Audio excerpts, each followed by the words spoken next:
Hi students, I Vikesh Singh from IIT पाठशाला पटना। आप लोग का जो वेक्टर का डॉट प्रोडक्ट हम पढ़ा रहे थे, कुछ टॉपिक उसमें से छूट गया हुआ था, उसका जो मैं बोला था बैकअप देने के लिए, मैं सोचा आज यूट्यूब के माध्यम से आपको मैं दे देता हूँ, आप समझ लें। यदि उसमें कुछ दिक्कत होगा तो आप पूछ लेंगे, है ना। तो उस प्रॉपर्टीज का एक पॉइंट था प्रोजेक्शन फार्मूला, हाँ। प्रोजेक्शन फार्मूला, प्रोजेक्शन फार्मूला क्या होता है ये हम लिख देता हूँ।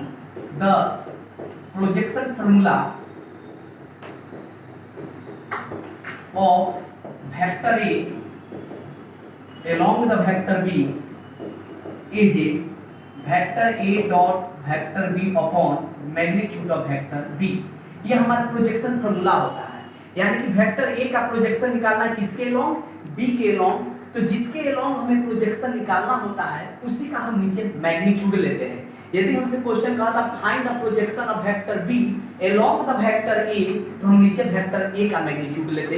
यदि हमसे कहा था find the projection of vector C along the vector D, तो हम नीचे वेक्टर डी का मैग्नीट्यूड लेते। तो जिसके अलोंग प्रोजेक्शन निकालना होता है उसी का नीचे हम क्या लेते हैं, मैग्नीट्यूड, और ऊपर ले लेते हैं दोनों वेक्टर का डॉट प्रोडक्ट। जैसे कि एग्जांपल में हमसे कहेगा कि यदि मान लिया हमारे पास एक वेक्टर है 4i - 2j + 5k और एक वेक्टर है vector b 2i + 2j + k, और हमसे क्वेश्चन कहता find projection formula of vector a along the vector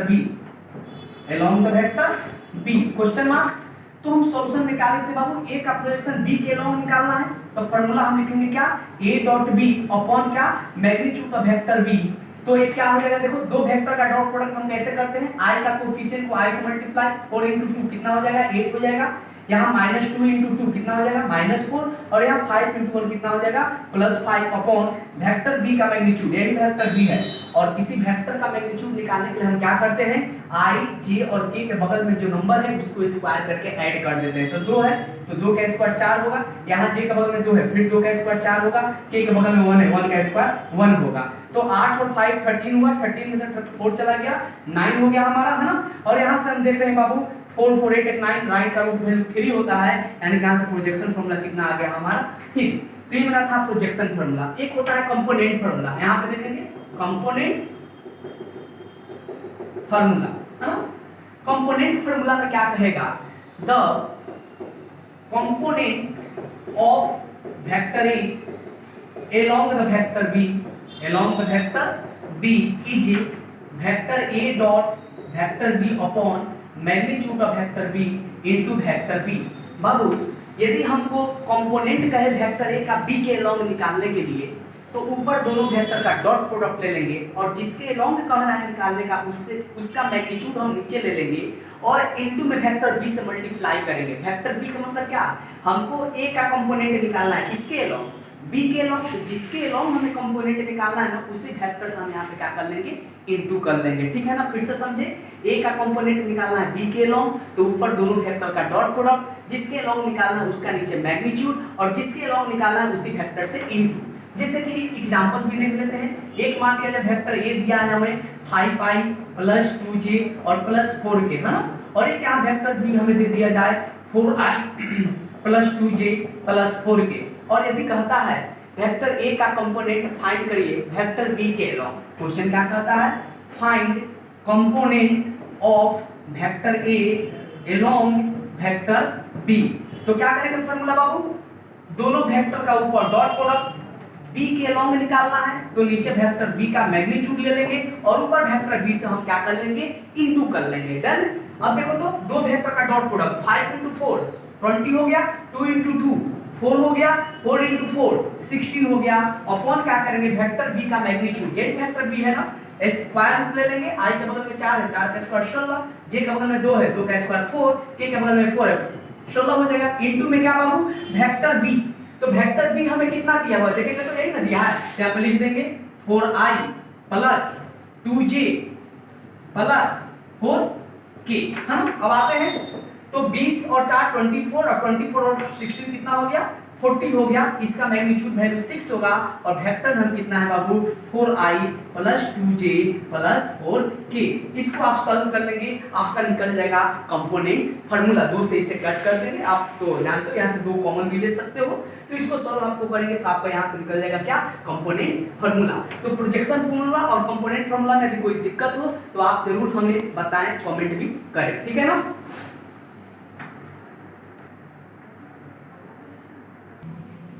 तो अब हम पढ़ा रहे हैं बाबू दो वेक्टर का क्रॉस प्रोडक्ट। हाँ, दो वेक्टर का क्रॉस प्रोडक्ट का जो रिलेशन कहता है वो हम बोल देता हूँ, आप लिख भी सकते हैं, वैसे बोर्ड पे है उससे भी आप लिख सकते हैं। The cross product of two vector is a single vector whose magnitude is equal to the product of magnitude of both vector multiplied by sin theta।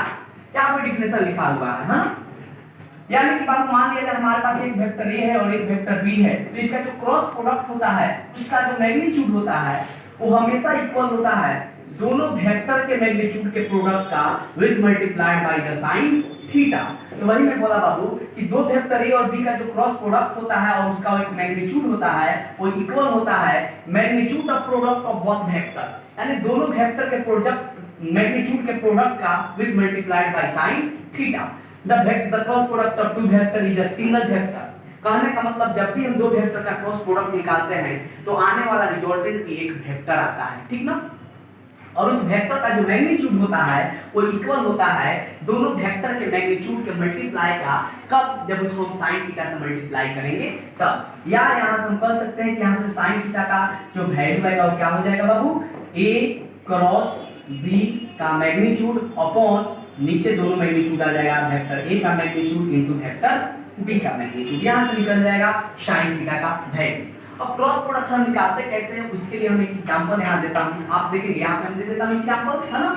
मान लिया जाए हमारे पास एक वेक्टर a है बाबू 4i plus 2j plus k, है ना, और एक वेक्टर हमको दिया है 2i plus 3j plus 6k, है ना, और इसका क्रॉस प्रोडक्ट निकालना हो मतलब a क्रॉस b। तो सबसे पहले हम दो खड़ा पाई ले लेंगे, दो स्ट्रेट लाइन ले लेंगे और यहाँ सबसे पहले हम ऊपर में लिखेंगे i j और k। i के बगल में कितना नंबर है 4, यहाँ j के बगल में 2, k के बगल में कितना है 1, यहाँ i के बगल में 2, j के बगल में 3 और k के बगल में 6। सारे नंबर को उतार दिए और इसको बनाने का प्रोसेस के लिए यहाँ प्लस साइन लेंगे, यहाँ माइनस साइन लेंगे और यहाँ प्लस साइन लेंगे, ठीक है ना। अब प्लस माइनस प्लस वाले नंबर को हम बारी बारी से सिलेक्ट करेंगे। सबसे पहले हम प्लस i को सिलेक्ट करेंगे, प्लस i को, जिस नंबर को हम यहाँ पे सिलेक्ट किए उसके सामने वाले नंबर और नीचे वाले नंबर को हमें समाप्त कर देना है, और यदि उसके पीछे कोई नंबर है उसे भी समाप्त कर देना है। फिर से रिमेंबर करिए हम जो पॉइंट बोल रहा हूँ, जिस नंबर को हमने लिया उसके सामने वाले नंबर, उसके नीचे वाले नंबर, पीछे वाले नंबर और ऊपर वाले नंबर को हमें खत्म कर देना है, समाप्त कर देना है, और बाकी जो नंबर बच जाएगा उसे क्रॉस मल्टीप्लिकेशन करके माइनस कर लेना, सबट्रैक्ट कर लेना है। जैसे कि देखेंगे i ये तो सामने वाला खत्म, नीचे वाला खत्म, यही बच गया। 2 × 6 कितना हो जाएगा 12 और 1 × 3 कितना हो जाएगा -3, माइनस j हम लेते हैं, है ना, तो नीचे वाला नंबर खत्म होगा, सामने और पीछे वाला नंबर खत्म होगा, ये दो और ये दो बच जाएंगे। तो 4 × 6 कितना होंगे 24 और 1 × 2 कितना होंगे -2। अब हम प्लस k को लेंगे, तो वही काम, जिस नंबर को हम लेते हैं उसके नीचे वाले नंबर को खत्म कर देते हैं, पीछे वाले नंबर को खत्म कर देते हैं, सामने वाले नंबर को खत्म और ऊपर वाले नंबर को खत्म कर देते हैं, और बाकी जो बच जाता है क्रॉस मल्टीप्लिकेशन करके सबट्रैक्ट कर लेते हैं। 4 × 3 कितना हुआ 12 और 2 × 2 कितना हुआ 4। अब इसे सॉल्व कर लेते हैं, 12 में से 3 जाएगा कितना हुआ 9i हो गया, 24 में से 2 जाएगा बाबू 22 तो -22j हो गया, और 12 में से 4 जाएगा कितना बाबू 8k हो गया। ये हमारा आ गया दो वेक्टर का क्रॉस प्रोडक्ट। यदि आपसे मान लिया जाए यहाँ से sin थीटा पूछ लेता है इस वेक्टर का, तो हमें क्या करना पड़ता है, इसी जो a क्रॉस b आया है इसका हमें मैग्नीट्यूड निकालना पड़ता। उसके बाद वेक्टर a का मैग्नीट्यूड निकालते, वेक्टर b का मैग्नीट्यूड निकालते और पुट कर देते यहाँ, तो हमारा sin थीटा का वैल्यू कैलकुलेट हो जाता। और एक एग्जांपल हम बता देते हैं, ठीक है, थोड़ा सा देखेंगे, यहाँ आपको कोई दिक्कत नहीं हुआ क्रॉस प्रोडक्ट में, फिर से समझे। i j k को हम यहाँ पे रख दिए, बाकी जितना नंबर है यहाँ देखें, i के बगल में 4 है, j के बगल में 2 है, k के बगल में 1 है, लिख दिया। यहाँ i के बगल में 2 है, जे के बगल में 3 है लिख दिया, के के बगल में 6 है लिख दिया। बाकी साइन प्लस माइनस प्लस, इसको बनाने का रूल है बाबू कि पॉजिटिव निगेटिव रखना होगा, और जहां हम पॉजिटिव निगेटिव रखेंगे उस नंबर को ही सेलेक्ट करते जाएंगे, और जो नंबर लेंगे उसके नीचे वाले नंबर, सामने वाले नंबर, पीछे वाले नंबर और ऊपर वाले नंबर को समाप्त कर देंगे। बाकी जो नंबर बच जाएगा क्रॉस मल्टीप्लिकेशन करके माइनस कर लेंगे, तो इससे हमारा क्रॉस प्रोडक्ट आसानी से निकल जाएगा, है ना। अब हम इसका प्रॉपर्टीज देख लेते हैं। और यदि मान लीजिएगा आपको sin थीटा इसमें पूछता तो आपको कुछ करना नहीं था, इसका मैग्नीट्यूड निकाल लीजिएगा, वेक्टर ए और वेक्टर बी का मैग्नीट्यूड निकाल लीजिएगा, वहां से sin थीटा का वैल्यू निकल जाएगा, ठीक है ना। यदि इस पे आपको क्वेश्चन बनवाना होगा तो क्लासरूम में क्वेश्चन बता दूंगा, ठीक ना। अब इसका हम प्रॉपर्टीज बता देता हूं कुछ बोर्ड साफ करके, ठीक ना।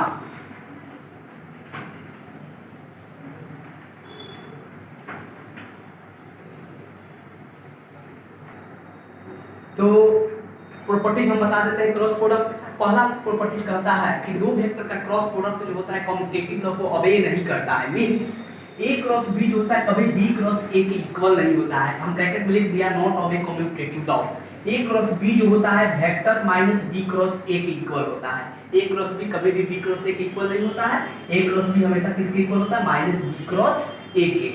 सेकंड मैंने पॉइंट बोला कि ये जो क्रॉस प्रोडक्ट होता है डिस्ट्रीब्यूटिव लॉ को ओबे करता है।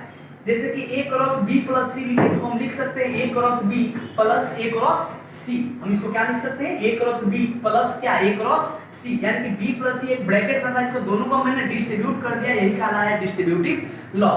थर्ड पार्ट में मैंने बोला कि दो इक्वल वेक्टर का क्रॉस प्रोडक्ट हमेशा क्या होता है, जीरो होता है। क्यों जीरो होता है देखेंगे, यहां समझा देता हूं। दो इक्वल वेक्टर तभी कहलाएंगे जब दोनों का डायरेक्शन सेम हो और मैग्नीट्यूड इक्वल हो, और उनके बीच एंगल कितना बनता है, 0 डिग्री। और हमने फार्मूला पढ़ा बाबू a क्रॉस b का, जो भी हमने formula a b sin theta होता है, तो यहाँ एंगल हमने 0 लेगा, तो sin 0 तो 0 हुआ, और दोनों वेक्टर इक्वल है, तो इसे भी हम वेक्टर a माना, इसे भी हम वेक्टर a मान लिया। तो b के रिप्लेस करके हमने यदि a लिख दिया यहाँ पे, तो यहाँ भी b को रिप्लेस करके a लिख दिया। sin 0 का वैल्यू तो 0 होगा, तो 0 में किसी भी नंबर से मल्टीप्लाई करेंगे वो टोटल टर्म क्या हो जाएगा, 0 हो जाएगा। तो दो इक्वल वेक्टर का क्रॉस प्रोडक्ट हमेशा क्या होता है, 0 होता है। वहां से ये पॉइंट आप याद रखें, i क्रॉस i हो या j क्रॉस j हो या k क्रॉस k हो, हमेशा क्या होगा, 0 होगा। लेकिन दो परपेंडिकुलर वेक्टर यदि हो बाबू, जैसे यहाँ देखो i क्रॉस j k होगा, j क्रॉस k i होगा और k क्रॉस i j होगा। ये कैसे होता है ये भी आप समझ लो।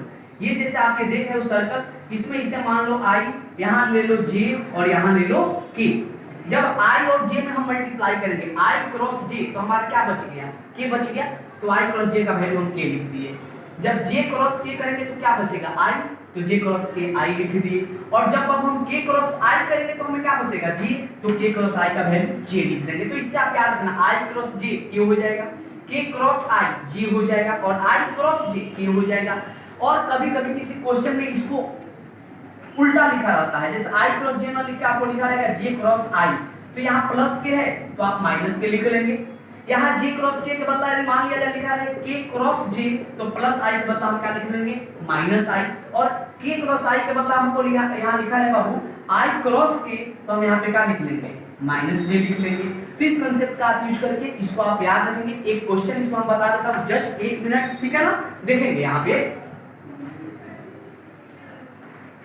जैसे कि एक आपको क्वेश्चन यहाँ पे बाबू, हम एक क्वेश्चन यहाँ पे दे रहा हूं कि i dot j cross k है plus j dot k cross i है plus k dot j cross i है। इसका हमें वैल्यू कैलकुलेट करना है, तो कैसे कैलकुलेट करेंगे देखेंगे। j क्रॉस k, यहाँ आप देख रहे हो बाबू कि j क्रॉस के i होता है, तो इसको हटा के हम i रखेंगे तो i डॉट i हो जाएगा। प्लस में आते हैं j है ये और डॉट है, तो j dot k cross i, आप देख रहे होंगे k क्रॉस i j होता है, तो यहाँ j आ जाएगा, लिख दिए। प्लस k है डॉट j क्रॉस i, देखो तो बाबू होता i क्रॉस j है, लेकिन लिखा है आप क्वेश्चन में j क्रॉस i, अपोजिट लिखा है ना, तो j क्रॉस i का वैल्यू हम माइनस के लिखेंगे, तो यहाँ पे k डॉट माइनस के हो जाएगा, तो प्लस हटाकर यहाँ माइनस के लिख देते हैं। अब डॉट प्रोडक्ट में आपने पढ़ा होगा दो इक्वल वेक्टर का डॉट प्रोडक्ट 1 हो जाता है यहाँ के लिए, तो i डॉट i 1 होगा, j डॉट j 1 होगा और minus k dot k minus 1 होगा, इससे कट गया, आंसर हमारा कितना हो गया, 1 आ गया। तो ये मेरा था बाबू क्रॉस प्रोडक्ट, इसे देखेंगे, अच्छा लगे तो लाइक करेंगे, यदि कुछ प्रॉब्लम होगा तो कमेंट करेंगे, और बाकी सर जो हम क्वेश्चन होगा एक क्लास में आपको दे दूंगा, संडे को क्लास रखूंगा, क्लास में आपको हम कंप्लीट कर दूंगा। और एक छोटा सा टॉपिक बच गया स्केलर ट्रिपल प्रोडक्ट, जो हम नेक्स्ट वीडियो में आपको दे दूंगा। आज के लिए इतना ही। Okay bye, good day, now in the next class.